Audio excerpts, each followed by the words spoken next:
이렇게 구분하는 게 어떨까 싶어요. 한쪽은 개인이 감당할 수 없는 문제들이 있거든요.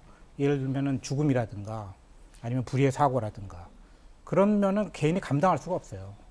그러니까 그런 것은 위로와 공감이 필요하거든요. 그러니까 그런 쪽에는 제가 보기에는 힐링이 끊임없이 필요할 거예요.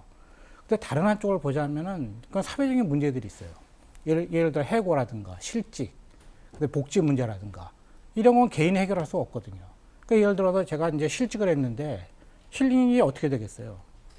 그 유일한 힐링은 다시 구직을 해서 취직을 하는 거거든요. 그러니까 이런 문제는 개인이 뭐 취미를 갖는다고 해서 해결될 문제가 아니거든요. 힐링 차원의 문제가 아니라는 거죠. 그러니까 제가 보기에는 이게 뭉뚱그려도 힐링이 아니라 개인이 감당할 수 없는 문제에 관해서는 여전히 힐링이 필요하고 이건 전통적으로 필요했다. 그것을 종교가 했던 거죠. 그러니까. 그런데 그 나머지 문제에 대해서는 힐링이 아니라 해결을 해야 된다.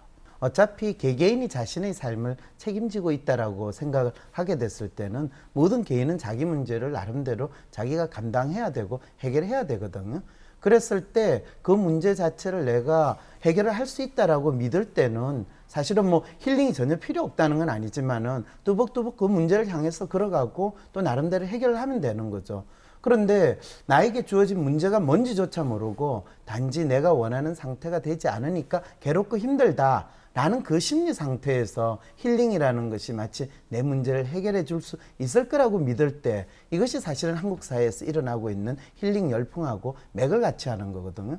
우리나라 사람들이 사실 금방 지적하신 것처럼 사회적인 문제나 자기 구직의 문제에 있어서 자기가 그것을 정확히 파악을 한다면 얼마든지 개인이 해결할 수 있어요. 그런데 어떤 친구가 저는 이력서를 1000통을 보냈는데 아직까지 구직이 안 되고 있어요.